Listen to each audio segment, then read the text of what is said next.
अंबरनाथकरांसाठी आनंदाची बातमी. अनेक वर्षांपासून अंबरनाथमध्ये पाण्याची मोठी टंचाई होती, मात्र आता ती पाणी टंचाई लवकरच सुटणार आहे, कारण शहराचा पुढील 50 वर्षांचा पाणी पुरवठा आता कायमस्वरूपी सुरळीत करण्यासाठी उभारण्यात येत असलेला एक प्रकल्प सध्या वेगाने सुरू होत असल्याचं पाहायला मिळतंय. या प्रकल्पामुळे अंबरनाथ शहराला पुरेपूर पाणी पुरवठा होणार आहे, त्यामुळे पाण्याची समस्या देखील कायमची नाहीशी होणार असल्याची माहिती आता समोर येते.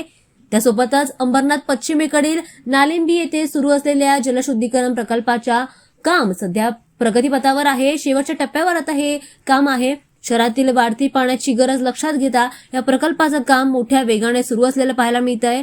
अनेक वर्षांपासून शहरातील पाणी टंचाईवरून विरोधकांकडून सुद्धा टीका होत होती, मात्र आता हा प्रकल्प सुरू झाल्यानंतर अंबरनाथकरांना मुबलक पाणी उपलब्ध होणार आहे असं मत आता सांगितलं जात आहे. दरम्यान हा प्रकल्प पूर्ण झाल्यानंतर शहराला सुमारे 90 MLD पाणी उपलब्ध होणार आहे. नाळिंबी गावाजवळ उभारण्यात येणारा हा शहरातील आतापर्यंतचा सर्वात मोठा जलकुंभ असणार आहे.